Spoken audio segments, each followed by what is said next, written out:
पहलगाममधील दहशतवादी हल्ला झाल्यानंतर आता किनारपट्टीवर अलर्ट दिला गेलेला आहे। किनारपट्टी भागातील येण्या जाणाऱ्या वाहनांची कसून चौकशी सुद्धा केली जाते। किनारपट्टी भागामध्ये चेकपोस्ट, संशयित हालचाली या सगळ्यांवर पोलिसांची नजर आहे। गर्दीच्या किनाऱ्यावर 24 तास गस्त घातली जाते। पर्यटन स्थळांवर बंदोबस्तामध्ये वाढ करण्यात आली आहे। किनारपट्टी भागामध्ये लँडिंग पॉइंटवर विशेष नजर आहे।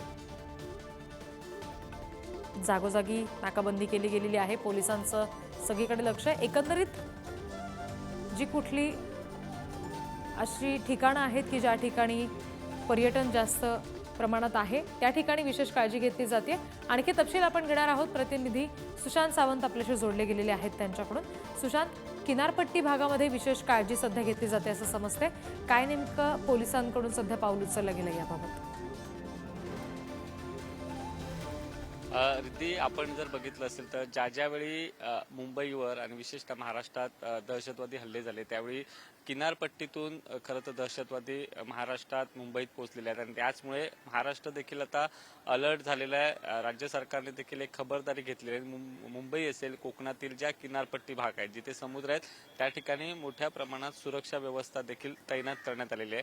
आपण जर बघितलं असेल तर कोकणात विशेषतः सुरक्षा वाढवण्यात आली। त्याचं प्रमुख कारण म्हणजे मोठ्या प्रमाणात कोकणात पर्यटक जे आहेत ते मे महिन्याची उन्हाळी सुट्टीसाठी जात असतात आणि याचमुळे जो पहलगाममध्ये दहशतवादी हल्ला झाला त्याची खबरदारी म्हणून आता महाराष्ट्रात देखील समुद्र किनारपट्टी ज्या ठिकाणी जवळपास 750 किलोमीटरची समुद्र किनारपट्टी महाराष्ट्राला लाभलेली आहे आणि विशेषतः कोकण असेल, पालघर असेल, मुंबईतील समुद्र किनारे असतील या ठिकाणी आता पोलीस बंदोबस्त देखील वाढवण्यात आलेला आहे। आणि आपण जर बघितलं असेल तर मी आता गिरगाव चौपाटी येथे आहे, या ठिकाणी देखील पोलीस गस्त घालतायत सकाळपासून आणि कुठेतरी सुरक्षेच्या दृष्टिकोनातून ही खबरदारी राज्य सरकारकडून घेतली गेलेली आहे। आपण जर बघितलं असेल तर 26/11चा ज्यावेळी मुंबईवर दहशतवादी हल्ला झाला त्यावेळी देखील अजमल कसाब आणि त्याचे साथीदार जे आहेत ते समुद्रमार्गे मुंबईमध्ये आले होते आणि पुन्हा तशी परिस्थिती येऊ नये, कारण आता काश्मीरमध्ये ज्या पद्धतीनं दहशतवादाचं सावट आहे आणि त्याचमुळे महाराष्ट्र देखील अलर्टवर आहे आणि याचमुळे कुठेतरी खबरदारी जी आहे ती